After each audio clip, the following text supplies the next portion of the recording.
All right, welcome back, everybody. It's 20 minutes past 6, the 21st session of the Conference of the Parties to the United Nations Framework Convention on Climate Change. I know it's a bit of a mouthful, but I suppose you know it better as COP21. It's being held in Paris until the 11th of December. It is the biggest diplomatic event that France has ever hosted. The objectives include the achievement of a legally binding and universal agreement on climate and to keep warming within the limit of 2% compared with the pre-industrial era. To talk more about the conference, we are joined in the studio by the French ambassador to South Africa, Elisabeth Barbier. So good to have you. Welcome, Ambassador. Thanks for taking the time. Good morning, Jan. Good morning, and thank you for having me. All right, so today we're entering into the third day of COP21. Let's just look over the last 3 days. What do you say some of the successes have been? Well, the first day was the summit with about 150 heads of states and government coming to Paris.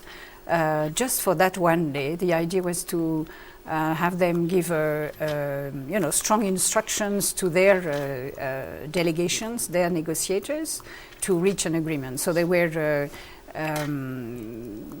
all the heads of state, China, the United States, President Zuma was there, of course, and they were giving the political impetus, let's say, to the negotiations. Then yesterday was the real start of negotiations in different groups, subgroups.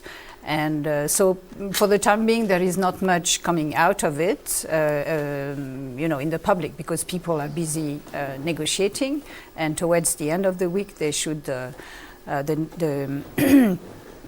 co-president, the co-chairs of the special group on the Durban platform should come out with a text, hopefully with less sticky points than they were at the beginning of the week.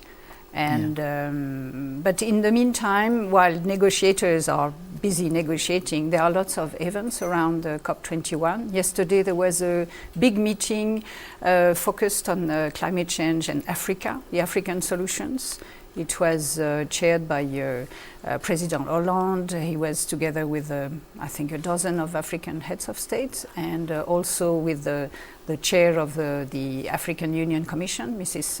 Dlamini Zuma, and also the African Development Bank. And the idea was to push for finance for renewable energies to help African countries to go into their energy transition faster.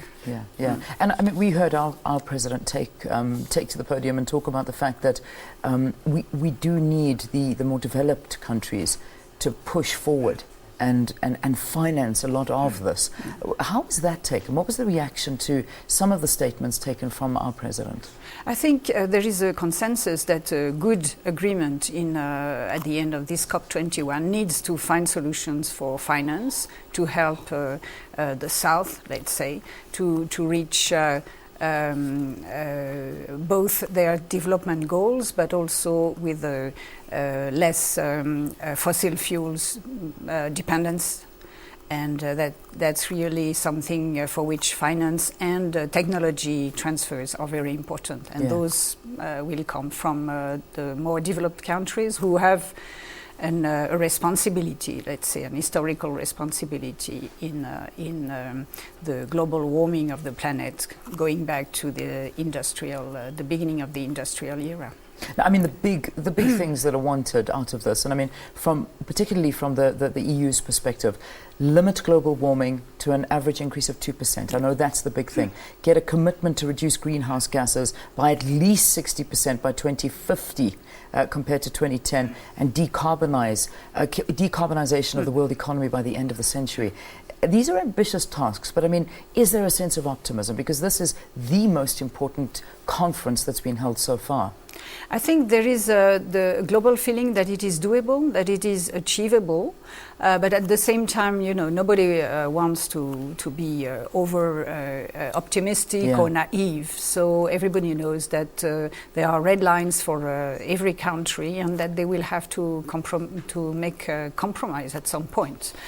But there is the feeling that anyway there will be no other chance. Let's say we are working on the mandate state, which was given in Durban at COP17 in 2011. And that's the time limit. I mean, by the end of 2015, an agreement has to be reached. Yeah, so this is an all-important meeting, this COP21. Just finally and very quickly, the atmosphere in France, I imagine security is exceptionally tight. I mean, the amount of heads of state that are attending this are huge, and especially after the terror attacks that happened there. Yeah, security has really been reinforced and invisible, and but I think it doesn't. I don't think it has had a negative impact, let's say. On the contrary, the fact that 150 nearly heads of state converged to Paris on the first day of COP21 gave a very strong message, I think, of both solidarity and the fact that the challenge of terrorism is understood by everybody, and it is, the second challenge together with the climate change, which is also a big challenge of our century.